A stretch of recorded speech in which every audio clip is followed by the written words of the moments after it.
Hi, and welcome to the Health Begins with Mom show. I am Dorit Palvanov, your host. On this podcast, I will share insights and interviews on health, parenting, and explore the question of what does it take to thrive as women, wives, and mothers. Now, let's get going with today's episode.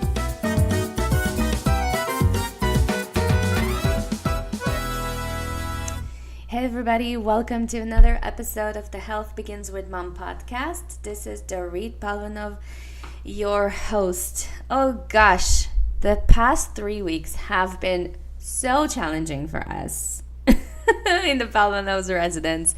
We've been all sick, all 5 of us. It all started with the baby, and then there was my husband, then my oldest, then my middle one, then me, and then the baby again. So it was like it was a never-ending circle. We've been all sick. I've been home with the baby for the past 3 weeks, which was, it was difficult. I cannot say it was easy. A lot of my work got delayed, as this podcast too. But, progress, not perfection, right? This is really something that I want to pass on to you, the listener, who is most likely a mother as well, a young mother who's raising young kids, who is trying to figure it out. How do I raise a happy, healthy family while enjoying life myself, while thriving in this body, while feeling like I'm actually enjoying this season of my life. And this is something that I'm experiencing too. So I'm right there in the trenches with you. One of the things that I can share with you, one of the things that helped me very much in that time of just, there was a lot of cuddling I've done with my baby. She practically lived off of my body. And this is something that I truly believe in. Like, this is something I really wanted in my motherhood journey. I wanted to be able to be there for my kids. I wanted to, comfort them. I wanted, whether it's with my presence, with conversation, or even comforting them with my body, especially when they're very young and they still very much need the physical touch. And so, but having said that, it does take a toll it did take a toll on me as just a human being, right? At some point you reach to that kind of level of like, I just want to just be alone and have no one touch me.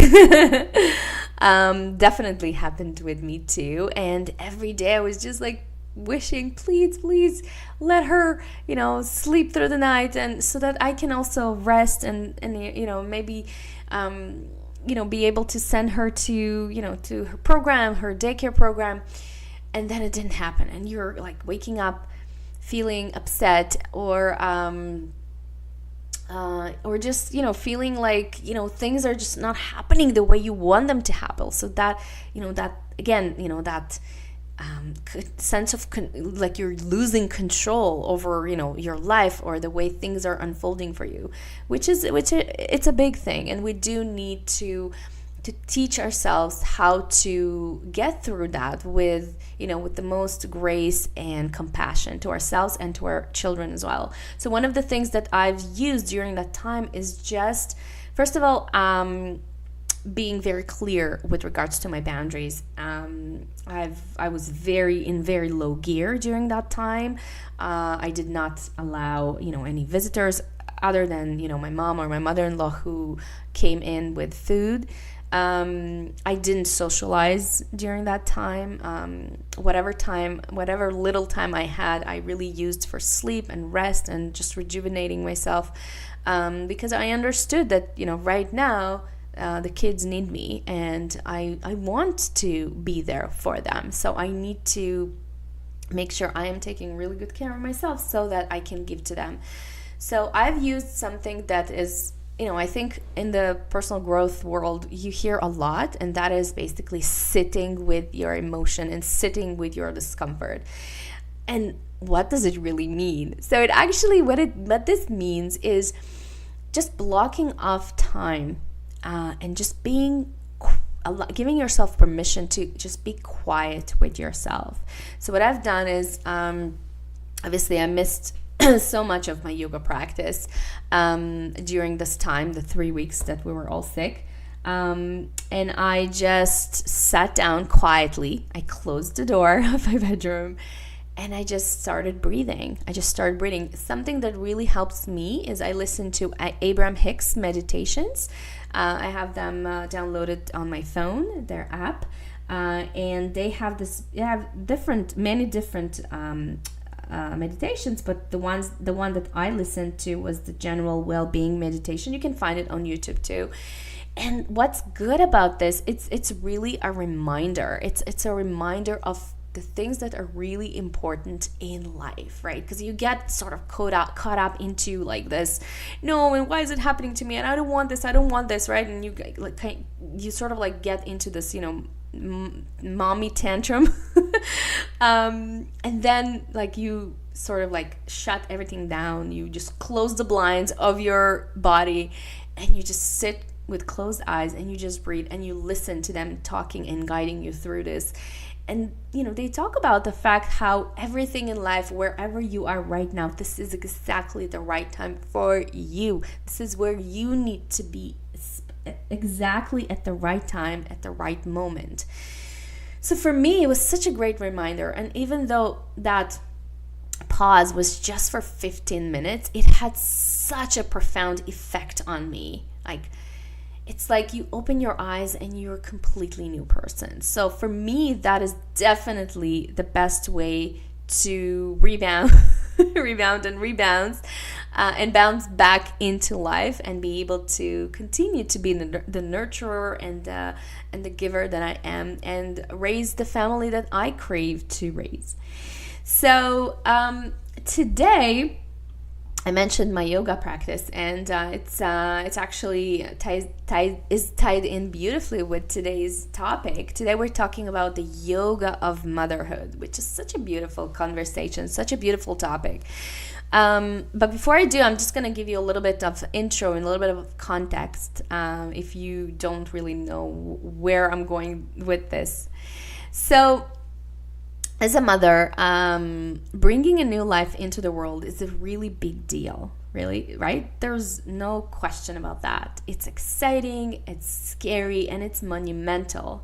From the moment a baby is born, he or she is fully dependent on you. They're dependent on you for food, for physical and mental comforting, and everything else that is encompassed in this experience. In the health space for women and mothers, there's a lot of awareness to take a really good care of baby, right? You can get into, baby stores. They're loaded with, stuff for baby. And in fact, it's really all about the baby. From the moment you discover that you're pregnant, you get into quote unquote baby mode. You and your hubby will most likely start researching strollers for baby, cute little clothes for baby, furniture for baby, toys for baby, food for baby. It's all baby-centric. So even if you decide to exercise and take really good care of yourself for a change, you'll see classes like prenatal yoga that are designed to prepare you for birth and proper positioning of the baby in your uterus, right? You've got the point. It's baby all the way. One thing that is being overlooked and almost ignored is the well-being of the woman that is going to birth this baby, is the woman that is going to give life to this baby, the woman that will step into the new role of a mother, the young lady who will have to face all the new challenges that come with this new beautiful role.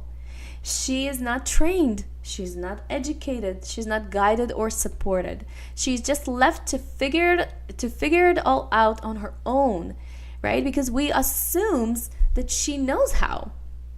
And in a way, she does know how. I also believe that as women and mothers, especially those of us who choose to become mothers, we do have the inner wise the inner wisdom, that inner compass that will guide and support us through that process of motherhood. However, there's so much that is missing in that in that space.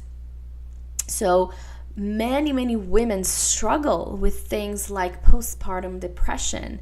They don't believe that they have what is needed to raise really good human beings and achieve what they've always wanted.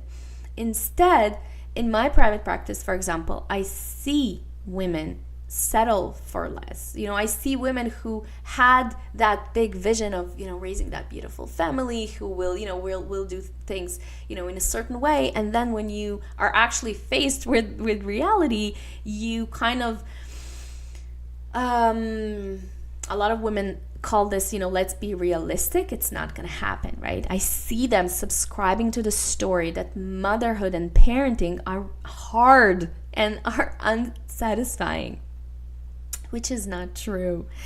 No one, the reason it's happening is because no one talks about that woman's physical and mental well-being. No one prepares you for the loss of self-identity and the grief that is involved in birthing this new life, which is also birthing a new you. From that moment onwards, you will no longer know yourself the way you were before you became a mom. In the process of becoming a mother, you are losing sleep, time, fun, friends, travel, peace, quiet. In one word, you are losing your freedom. You are losing your pre-mom self and stepping into responsibility and real adulthood, right? It sounds heavy. And as a result, many women might feel resentment, anger, and regret. I definitely relate to regret. I felt regret too. These feelings are normal and they're okay to feel. And I want you to know that you are not crazy. You are not insane. What you're going through is called grieving, because there's sadness and pain in seeing that little girl that you used to be not being free anymore. There is pain in seeing that girl that is becoming responsible for someone else, for having someone dependent on her 100% of the time, right? And there's no way back. So what do we do? So I want you to know that all of this feeling of hardness or hardship or resentment and regret is an illusion. The only reason why all of that feels hard, difficult, and icky is only because you don't have the tools to deal with this challenge. It should have been taught or passed down to you by your mom or other friends or women in your community. But of course, since your own mother wasn't taught that herself, and I'm assuming this, you might have had a mom who did pass that on to you. In this case, it's great. I unfortunately didn't have that, right? So your mom, the mom that wasn't taught that herself, she cannot teach you what she herself doesn't know. So there are generations upon generations of women and mothers who don't understand themselves and who don't know how to regulate themselves. And as a result, they raise children who are the same. So this is particularly important. And for me, this is one of my pain points. It's important because, especially if you're raising a daughter, imagine how would it feel like to talk to your daughter about this stuff. Imagine how different her life would be if you teach her how to take care of herself while raising her own child. So that little girl, no one teaches her how to regulate her feelings, her emotions, that pop up along with raising a baby who is crying a lot, many times for no apparent reason. No one teaches her how to comfort herself, how to take care of herself, and how to not project her own stuff into this new life. No one talks about the fact that children come to the world complete and whole, and how because of having mothers who don't understand them and themselves, perpetuate generations of humans that are detached from themselves and the present moment. Right? We are unconscious, unaware and don't know ourselves. So how can we know how these little people are and what do they need? Like really on a soul level. How can you contain their potential as human beings if you yourself don't yet contain yourself as a human being? Right? So this is the core of my mission behind Health Begins with Mom, because I want to create that mothering support for you, that circle from which you can grow, learn, and thrive as a woman and also as a mother, from which you can understand yourself as a human being and raise your children to know and feel that they are whole, complete, and resourceful.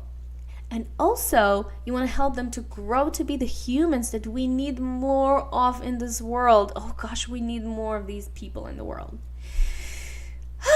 All right, as you can see, I'm super passionate about this. So today on the show, I'm chatting with a friend of mine who is also my yoga instructor, Tracey Soghrati. But before I introduce you to Tracey, I have a little warning. We get into a very deep and interesting conversation about the process of motherhood, and some of the stuff we talk about might sound a little woo-woo to some of you. So I want you to give it a go anyways. I want you to listen, especially if you are a new mom.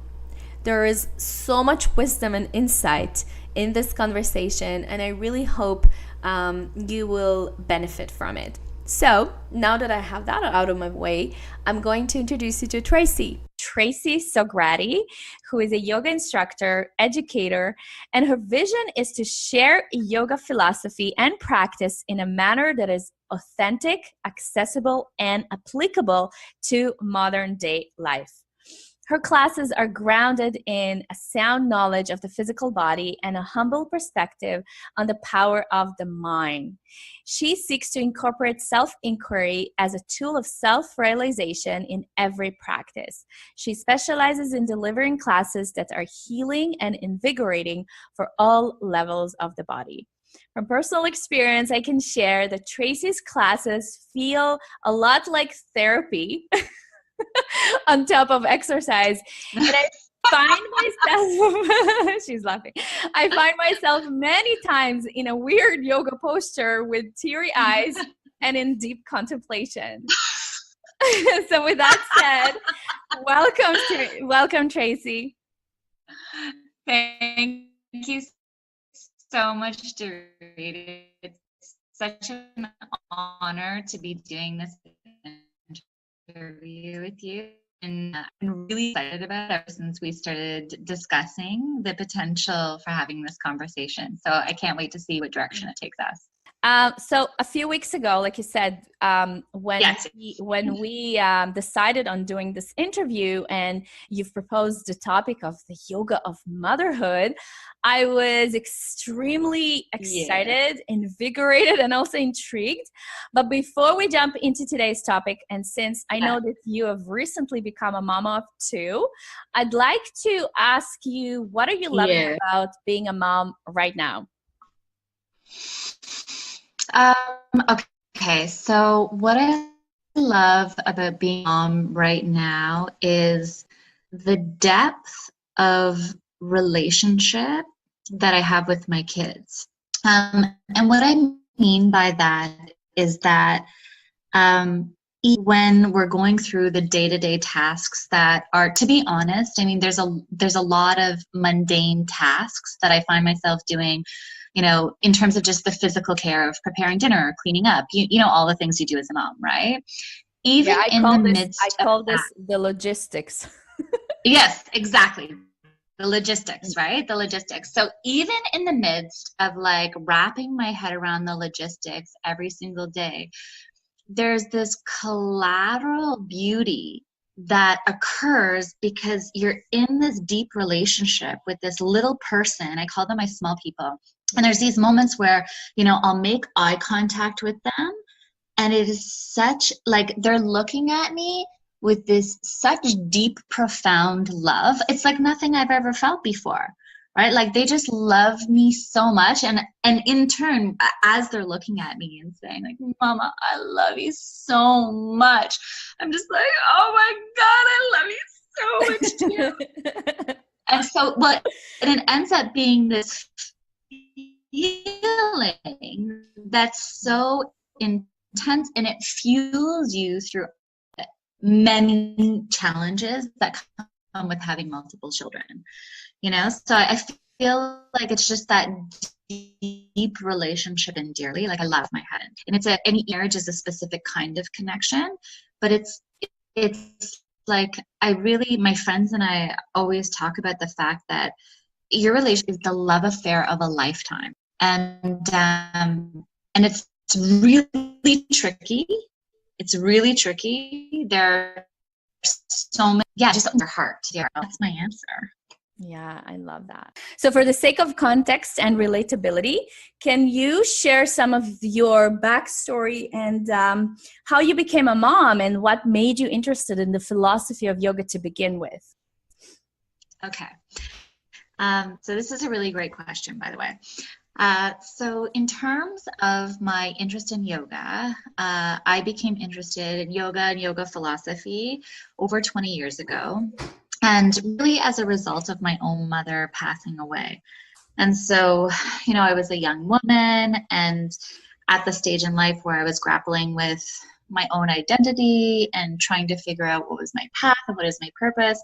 And also obviously, traumatized by losing my mother. And so I needed to find a practice that would allow me to feel safe and comfortable in my body, which was a place that I wasn't necessarily safe and comfortable in because I was grieving. And I didn't have... How old were you? I was 14. 14. Wow. Yeah. So very young. Yes. And then I found yoga, just a couple of years later. And it was after trying many things, like really trying to process her death and the fact that, I felt really disengaged from my own body. And wanted to find a way to kind of integrate my mind and my body so that I could process the grief of losing her. And so that really got me interested in yoga. But it's only through trying something that if it's effective for you, right? And so I tried many styles of yoga. And to be honest, there were many classes that I went to that completely turned me off. But eventually I did find a teacher who was extremely nurturing and had a great therapeutic capacity and offered the teachings of yoga in a really open way. And by that I mean there was nothing dogmatic about it. She was really practical. Things were offered in a very scientific manner so that I could leave all the parts that were not necessarily empirically scientifically proven and really get to the basis of, what aspects of yoga actually help a person, right, in the process of being a human being. So I was able to do that. So that happened, over 20 years ago, and that I feel like I'm always renewing my relationship with my yoga practice and my understanding of yoga philosophy, which is beautiful. I think that's reflective of a long-term relationship, really. Right. And, in becoming a mother, it's funny, I married my husband. We've been married for 10 years and together for 14. And just after we were married, we decided that, definitely we wanted to have kids. He's one of the greatest human beings that I know. And we struggled to have kids. So I ended up having my children through fertility treatments, through IVF. So there was a whole process of 4 years of, dealing with fertility clinics and grappling with the fact that I may not be able to have a child with this man I loved, which would be like the ultimate expression of love. Expression of us, right? And I wanted that so badly. And I wanted this opportunity to, I don't know if at the time I could have said this to you, but in retrospect, I think I wanted the opportunity to really have that mother-child relationship because I felt like I didn't have it, right? And so in order for me to grow as a human being, I felt like that also needed to happen. And thankfully, our second round of IVF, I had my daughter Roxy, who's 5 now. And then my son was a frozen embryo from Wow. that same IVF. Yeah, 3 years later. So they're like, are they twins supposed to be? So technically speaking, it's so wacky, right? But technically speaking, they are fraternal twins, born 3 years apart. That's crazy. Look at the technology that we have today. It's Right? crazy. Yeah. It's crazy. Yeah, my husband and I always laugh about it. We're like, wow, that's kind of wild, you know, and we're both science people at heart. So we can, you know, we're into it, but at the same time, it's kind of weird too. It is. It is. Whew. All right. So today's topic is the yoga of motherhood. So like I said, I'm ultra intrigued, but I have to say I know nothing. I have no idea what it means. So can we start by first defining it, and then we'll keep unpacking it. Yeah, absolutely. So, you know, first, I think the first thing that I want to say is that, you know, the yoga of motherhood is not like a discrete or concrete field that has been created, but it is a phrase that a lot of yoga practitioners or yoga teachers will use after they become mothers, for very clear reasons. I think, you know, as we get into the interview, you're going to see. But essentially, like if I get to the root of it, what it means is that becoming a mother or being a parent, you know, it's not just about being a mother, but, you know, because that's my experience, I talk about it in that way, is the deepest and most profound yoga practice you will ever have. You know, and if you unpack the key teachings of yoga, right, which is sometimes I refer to as like that heart of yoga, if you unpack the key teachings of yoga, I have never in my life been able to really understand them from a place that is experiential, like so profoundly experiential, than through being a mother, right? Because, well, let me just ask you if you want to ask another question, because we could go in so many directions here. Right? Well, then you mentioned the heart of yoga, and my next question would be, you know, talking about that. Okay. So basically the foundation is the yoga of motherhood is essentially this idea or this concept that the deepest yoga practice you can have is that of being a mother, right? And so your yoga practice is being a mother. Okay? So it's everything. That's essentially what it means. And so the heart of yoga, it doesn't matter what style of yoga you come to, right? And by that I mean what physical style. People interact with yoga in so many different ways. Some people come to yoga and they try Ashtanga, and other people try Hatha yoga, and still others try Vinyasa yoga or hot yoga or moksha yoga. So whatever the physical style, you know, it is that floats your boat or that you groove to, it's fine. It doesn't matter. The underlying or the underpinning philosophical teachings that drive those physical practices are consistent and the same, right? And so the number one sort of teaching of yoga is that yoga, by its very definition, the word yoga is about yoking. By its very definition is about integration of the self, right? So integration of the mind and the breath and the body. And so there's this, it's almost as if, you know, if you have a wine glass and you break it, right? Or like any kind of glass, right? If it breaks on the floor and it shatters, you know, you sometimes spend days like sweeping and vacuuming to get every little shard of glass, right? So it's kind of, our psyche can be like that too, right? Every sort of trauma or challenge that we go through, it's like, if we lack the ability to process it, it's like we're like, there's this explosion of the self, and these disparate pieces of us are kind of floating out there, right?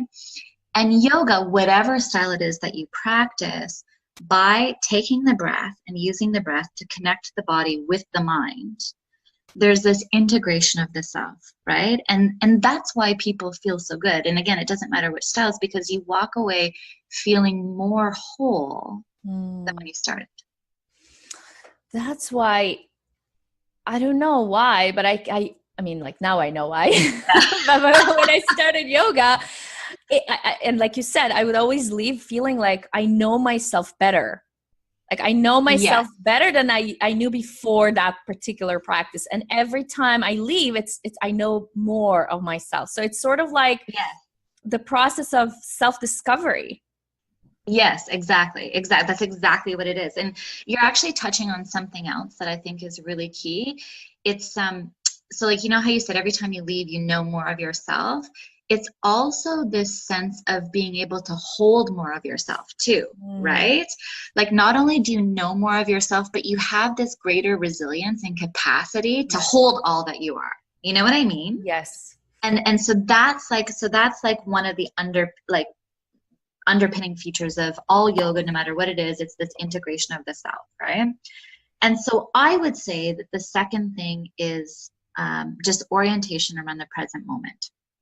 Right, all of the philosophical texts of yoga talk about the fact that this integration of the self happens in the present moment, because the mind has a tendency to ruminate in the past or create all kinds of anxious fantasies about the future, or even get stuck in the same space over and over again.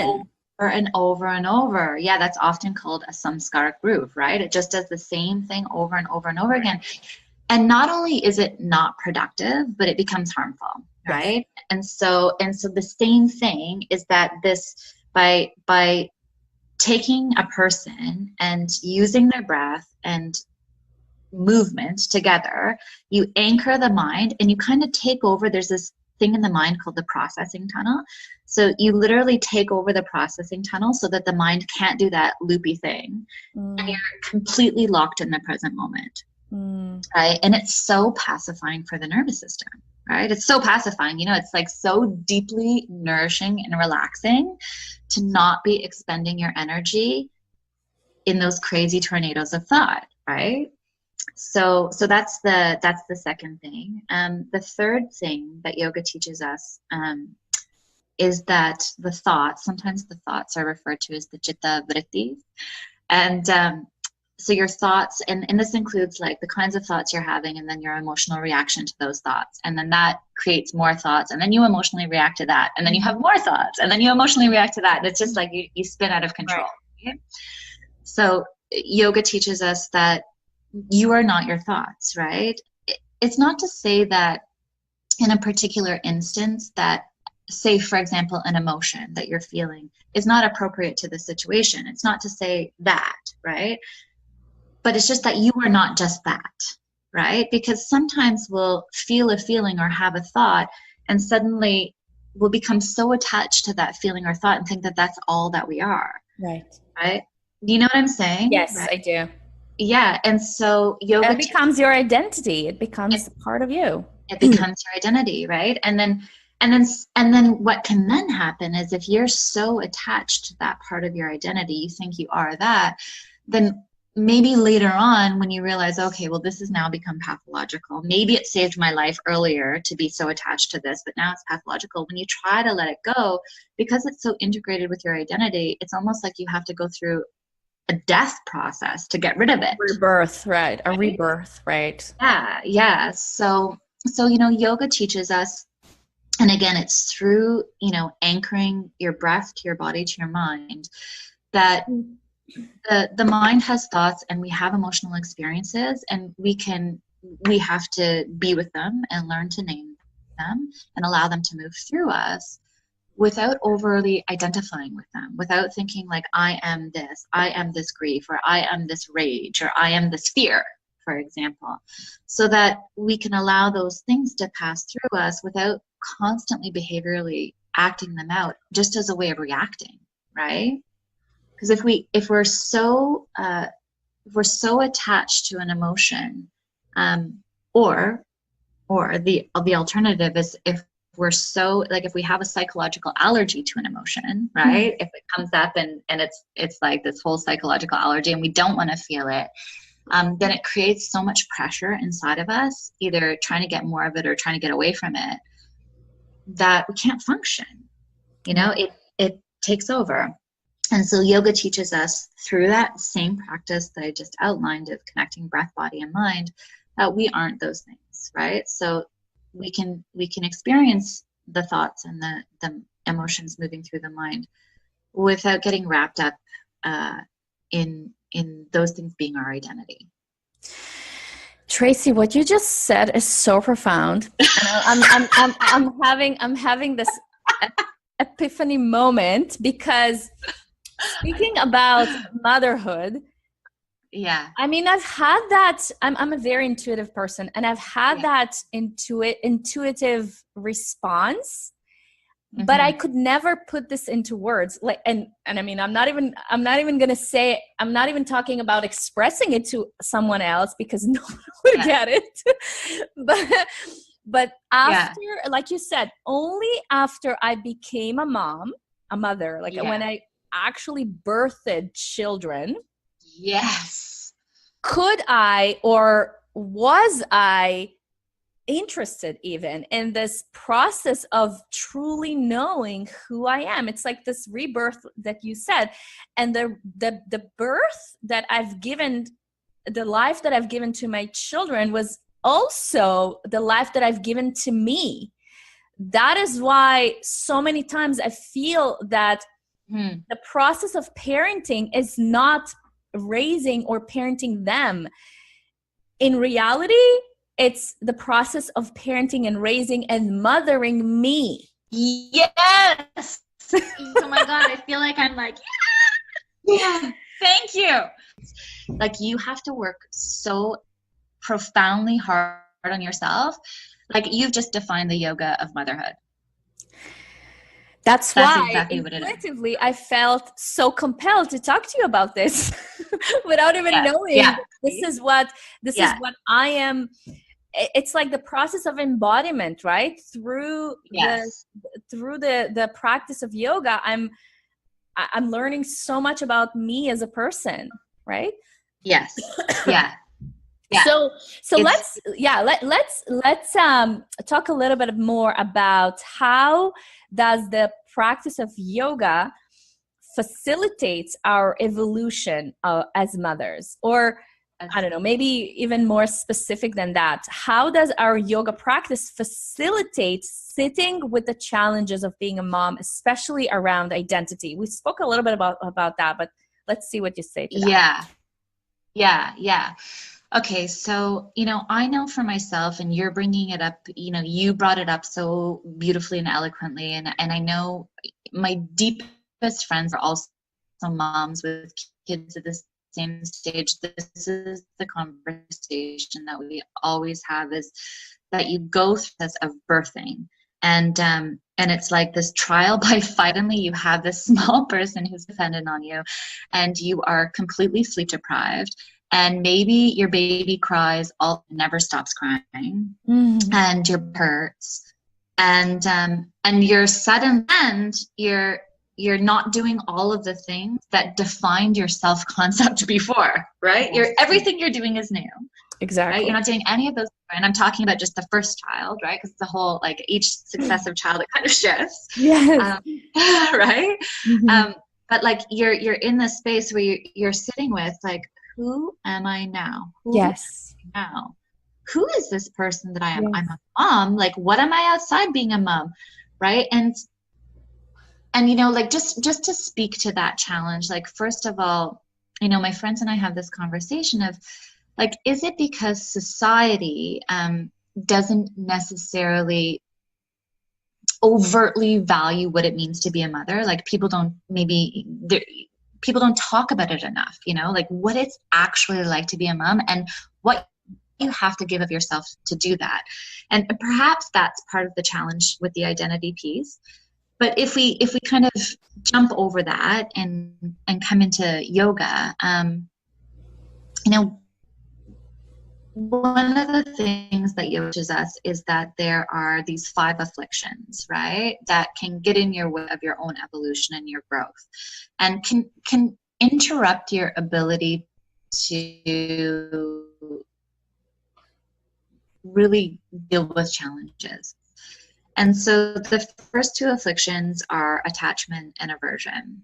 And so I feel like when we're in a situation where we are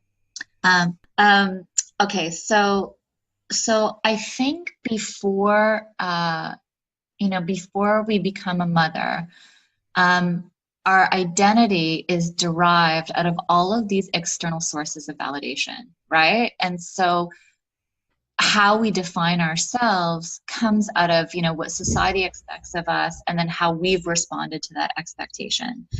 And so there's so much that's externalized in that process.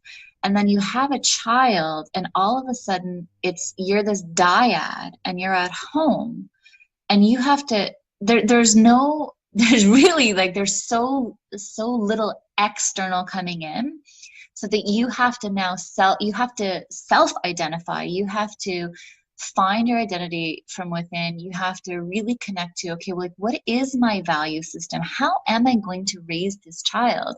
And what yoga does is it causes you to sit back and really assess, okay, like, what are my attachments? What are my aversions? And then what's real, right? And you do this through your yoga practice, and you do it through your meditation practice. So, I would say that that's the first way that yoga can help us with our challenges. The second aspect that can be really helpful in terms of figuring out identity is the present moment piece. And we talked about this earlier, just the practice of really coming into the present moment. So often, because our identity is externally derived, right, then we'll sort of oscillate between our past expectations and preferences about where we should be or where we want to go, versus these fantasies we have about the future. And then what can happen is the mind will start to monitor the discrepancy between those places. Do you know what I'm saying? Yeah, so the mind will start to get lost in monitoring the discrepancy between where we think we should be, or where society expects us to be, and where we actually are internally. And that can create this sense of dissatisfaction, not knowing who we are, right? And so if, as mothers, we can carve out time every day to open up our yoga mat, well, you don't even have to have a yoga mat, sorry. So, to be with ourselves, and to move and breathe, and to stop our minds through moving and breathing, right? So just orienting ourselves to our physical body and breathing, and to stop our minds from doing that oscillation. What can happen is there's this space, right? Your processing tunnel isn't overloaded. There's this space where you can start to see who you really are. Like, what drives you? What are you passionate about? What are your interests? How do you want to take the next step in life? And you start to understand through that relationship to yourself, through your practice, which is, it's a relationship only that you will only have with you.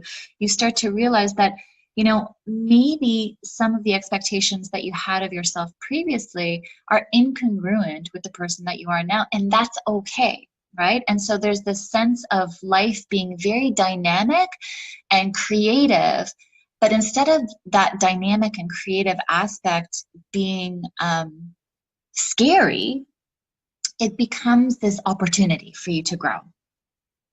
Yeah. Oh my gosh. It speaks so deeply to me. I can totally relate to that. Yeah. I can tell you that one of the things that happened to me, and I have to say, I did not come to yoga from choice. As I don't know, maybe you know this. Yeah. Because I didn't know that. I didn't know that, Dorit. I'm curious now. Yeah, no, basically your friend, Zhenya, who is also my friend, who is the owner of the yoga studio, he asked me to help him at the studio because he knew that I have some knowledge with marketing and email and stuff. And so he said, can you come and help me? And I agreed to it. I have, until that point, I have resisted yoga. But then he said, well, wow. Yeah. And he said, you can work here under one condition, that you have to start doing yoga. And that is how it started for me. I mean, if he didn't offer it to me, I think until this day, I would not know what profound change I, could have had in my life without yoga. Like it completely changed my Wow. life. And so the number one thing that, like you're saying, right? It's having the courage to look within, and you have that courage only when you are in silence with yourself. It's sort of like you are having the balls to sit in front of yourself and look in yourself in the mirror and really see who you truly are. And the first thing that I needed to work on was my anger. I had so much, and I still have. I mean, now much less, because I have a lot of awareness and I also know what to do. Yeah. But a lot of my own childhood shit came out. Yeah. Especially anger and the way I respond to things, to the people that I love. And that's definitely not how I want to show up. But I know that there's so many other women who don't know this. Yeah. Who don't take the time to do this work. And then they blame other people, especially their kids, for having that response. Exactly. And you know what? You've just so wonderfully said, Dorit. That's exactly what happens. And and it's so interesting. There's so many women that I know, and myself included. I mean, I can really definitely I can grapple with rage myself, like actual rage. And the one thing is, like, if a woman can make a date with herself, and it doesn't even have to be a lot of time, and that's one thing I really stress to people who are, especially moms who really need something nourishing in their lives. You don't need to spend an hour every day doing yoga at all. It could be 15 or 20 minutes, but regularly, every day that you set that time aside for yourself. When you do that, over time, what happens is that you're able to see yourself more clearly. It's just like looking into the mirror and looking into your own eyes and really allowing yourself to be vulnerable enough to see what's there, right?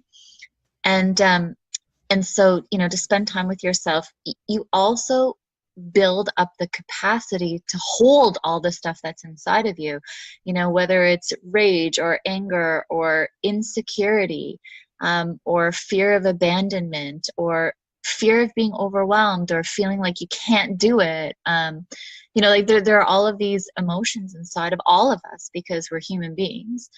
And what happens on the space of your mat is you actually begin to process what exists inside of you through your physical body. Yes. Right? So you process it through your physical body. It doesn't have to be fancy yoga, like simple breathing. For someone who's inexperienced in yoga, they can do it off YouTube. But just, you start to process things through your physical body. You don't necessarily have to think about it. And what that allows you to do is that once you leave the space of your practice, when you're interacting with your kid and you get triggered, because you're going to get, I was reading something somewhere that a toddler makes like in excess of 400 demands per day. Yes. Right. So you're going to be triggered. Right. And what it does is it gives you a fraction of a second that you didn't have before to regulate yourself. Right. It gives you that fraction of a second because you have processed on your mat that this already exists inside you. You have these emotions you've got each person has their own history, and our wiring is set up in a way that's reflective of that history, and being on your mat just teaches you what's already inside you. So you've got that fraction of a second where you're like, oh, okay, this button is being pushed, and whatever's wired together in my brain is now going to fire together. Okay, so my button's being pushed, so it's all going to fire, and rage is going to come up, and it gives you a fraction of a second to self-regulate before you do a behavior that might be damaging both to you and to your child, like by yelling at them or whatever, Yes. so it's so powerful in that way. It And is. it's, Yeah, and it's powerful. And I just want to add that this cannot happen after one or two times. Like this, no. yes, this will happen. Like for me, it happened after 2 years. Yeah, tell me. Yeah. Yeah, 2 years. Okay. Of consistently practicing yoga. And now it's so interesting now that I've been doing this for such a long time. I can spot people who are really newbies. I can see it by the way they move, by the way they breathe, by the way they sigh, through when we move through through postures. It's sort of like there are different levels of evolution. Yes. Yeah. I'm sure as an instructor, you can see that too. Yeah, absolutely. Absolutely. You can see that. And what I find is that, my experience in teaching, and I think this has been my experience in practicing too, is that the longer you stay with your practice, and again, it doesn't matter which practice you choose, the longer you stay with it, the more capacity you have to take more in, right? Mm-hmm. And so, the first time you come to a yoga class, you're struggling just to feel your body, for example. And then, gradually over time, once you get a couple of years in, you feel your whole body, and your breath is completely integrated to your body, and your movements are all led by your breath, and your mind is completely tapped into that rhythm. So it's like, as every year goes by, you're able to take more and more instruction and implement it into your nervous system. And so I think it becomes more effective over time from that perspective. Yeah, and that is embodiment, right? Yeah, that is embodiment. That is absolutely embodiment. Oh, Tracey, I love this conversation. I love you. I know you have to leave soon, so I'm just going to dive into my questions that I ask all my guests. Yeah. Ask. And the first question is, the show is all about inspiring mothers to thrive as women, wives, and mothers. And I like calling it being a goddess in your life. So I'm curious to know, how are you being a goddess in your own life? How do you take care of yourself, your soul, your body? What are some of your non-negotiables? Okay. I love this question. Okay. So I have a whole system. I don't know if you're going to think this is kind of silly or cheesy, but I'm going to just tell you the system that I have. Okay. So I have to do some kind of explosive cardiovascular activity, and I'm talking seriously explosive, for 160 minutes per week. Okay. Wow. So it doesn't matter for me. It doesn't matter like how I set that up. Like it might be one day I go for 60 minutes, another day might be 20 minutes. But there has to be that built in, and I'll tell you why, for a number of reasons. You know how you were talking about anger earlier? Mm-hmm. So for me, also, like, anger can be a challenge. And I find that doing really, really explosive cardio, it completely pacifies that part of me. Like, I process my frustration. And like, sometimes I feel as a mother, like there's this sense of, because your relationship to time changes so much, right? It's like you enter this time warp where you no longer have any time at all, right? Right. And so I find that, like, I end up feeling a lot of frustration because I have so many ideas and I'm very creative and I want to constantly be producing things. And so I manage that frustration and that impatience through that cardiovascular fitness. And, also there are endorphins and it's good for my cardiovascular health. So that makes a huge difference. So I do that. And so I set up my week according to minutes. You're going to think this is so funny. And I'm really exposing how anal I am right now. So it's 160 minutes of cardio. And then there's 180 minutes of yoga. Okay. And again, that can be set up in however it works out. Because, every day could be a little different. If your kids are sick, you might not have that much time. And then there has to be 60 minutes of strength training. So that's my absolute non-negotiable. Like, absolute. And then every evening there's like 30 to 60 minutes of some kind of meditation slash yoga nidra slash like some kind of nurturing thing that happens in my bedroom. You know, I have a big bedroom, but it's shut off. I'm by myself. My husband's not in there. And I do some kind of routine to just acclimate myself so that I can sleep well. And the other non-negotiable is that you know, most days of the week, I try to go to bed by 10 p.m. Oh, So that's huge. Yes. it's huge. It makes it, for me, I've noticed that that combination, so, you know, getting adequate rest and adequate exercise really transform my life. They Right. really do. And if I don't have it, I don't always like the person that I become. Yes, yes. And then this is so important because we cannot have good relationships with anybody if we don't have a good relationship with ourselves. Exactly. Yeah. And so I would say my other non-negotiable too, Dorit, is that I have some key people in my life, and, you know, not a lot of them, like maybe 3 women who I am so compatible with, and we have this capacity to have these deep and profound conversations, and they're also mothers, and we can really be incredibly honest and vulnerable with each other and really be witnessed in whatever stage we're at with our kids. So I have these relationships with these women, and I stay very connected to them. Yeah. Oh, yeah. There's so much healing and connection with women. So much healing. Yeah. So much healing. All right. Yeah. Question number 2. What advice does your now mommy self would have given to your pre-mommy self? Oh my goodness. Let go.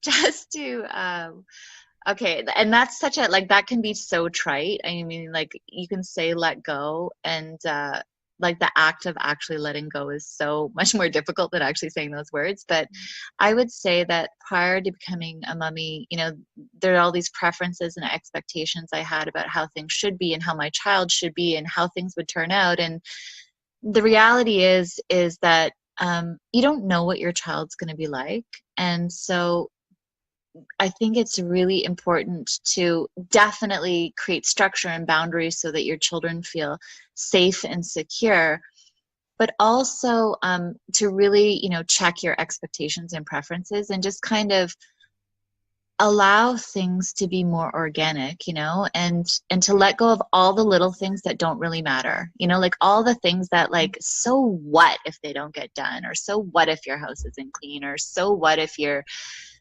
kid isn't clean, actually, you know? Yeah.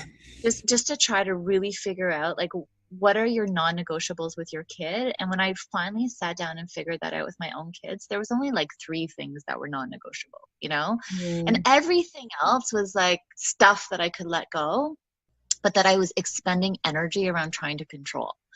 And yeah, so that's the advice that I would give my earlier self. Absolutely. I love it. I think this is one of the best benefits to becoming a mom at a later age, when you're a little bit more, I don't know, ripe. I don't know even the word. Yeah, I can. You know what? I completely agree. I think that you don't have, you might not have the same energy, and maybe your physical body doesn't birth as well, but there's so much wisdom, you know, because you've had the opportunity to be around for longer. Yes. Whew. Question number 3. I like to keep it real and show listeners that even though someone is an expert in one area, they might be struggling with other things. So what are some of your current challenges as a woman, a wife, or a mother? Yeah. So, okay. So as a woman, I find that what I'm really struggling with right now is the fact that, you know, I'm in my 40s, and after my son, my body has changed so much. And so I'm struggling with like urinary incontinence and like my hormones feel like they're like they feel definitely out of balance. And I've been breastfeeding for 2 years now, and then my daughter, I breastfed her for almost 3 years and then stopped for a month and got pregnant right away. And then so I've been breastfeeding basically for like 6 years. Wow. So I feel like as a woman, my hormones, they feel really out of whack. You know, I really notice that, and it affects my sleep and it affects my mood. So I like my goal for myself is to really, I really need to not fix my nutrition, but I need to focus on it. I eat way too much sugar. Way too much sugar and way too much coffee. Like, not that I love coffee, but you know, sometimes it's definitely it becomes a crutch for me. So I feel like my body needs me to really focus on my nutrition. So I would say that those are some key pieces for me as a woman. And I guess the other thing, I'm sorry about my phone in the background. I guess the other thing is that I really struggle with, I think it's the time factor that I was mentioning earlier. As a mom with young children, there's just like, it feels like there's a negative amount of time. And I feel like I'm in a stage of my life right now where, also because of my age, like I feel so creative and that I have so many ideas, but almost impotent to kind of move forward with them because my kids are at a stage where they need me so much, and it's fine. But at the same time, I just feel there's a little bit of frustration around that. Right. Yeah. So, I totally understand. it's kind of like this dance where you kind of can step out and you can do a thing that sort of expresses part of your soul outside of motherhood, and then you kind of step back, and then I just find I'm kind of navigating that dance right now. Yeah, I can totally relate to that. Yeah. Tracey, I want to personally thank you for being such an amazing human being. Thanks. Who is dedicated to self-discovery, personal growth, and being the best version of yourself in how you live, love, work, and parent. You truly have a gift for pointing people to see that which they don't have the courage to see. Heal that which they did not even know they could heal, and live up to their fullest potential as a human being. I want to acknowledge you for all that you do within the walls of your own home, which is your micro world, and also on the macro level for me and all your other students. So from the bottom of my heart, thank you. Oh, Dorit, thank you so much. Thank you so much. It was really, I'm so grateful to you for this opportunity. And it was such a pleasure talking about being a mom, and I'm so happy and thrilled around the work that you're doing. I mean, we just need more and more people to really engage on this topic, because I feel like it's essential for women as a whole right now, and we're at this pivotal place in history where there's momentum around women growing into themselves. So thank you for doing the work that you're doing. Thank you. So before I let you go, Tracey, where can people find you? How can they connect with you? Where do you teach? All of that. Oh, I love you. Okay, so they can connect with me via my website, which is www.soghrati, SOGHRATI, yoga, YOGA.com. And I teach one public class a week, which is at Indigo Yoga Studio. And that can be found on my website. It's Wednesday mornings from 9:30 to 11 a.m. And I would love to see anyone there. Yeah, great class, guys. This is how I met Tracey. Exactly. All right. Thank you so much, Tracey. It was such a pleasure, Dorit. Have a wonderful afternoon. Thank you. Thank you for listening to the Health Begins with Mom show. I love hearing from you, so please post your comments and questions over at healthbeginswithmom.com podcast. If you love the show, please share it on social media and in your real life with other moms who might enjoy this content. And if you have a burning question or topic you'd like me to hit on the show, just drop me a line at dorit@healthbeginswithmom.com. And if you love this show and really want to support it, please go to iTunes, write a review, and subscribe. Thank you so much for listening, and I'll catch you next time. Much love and many blessings.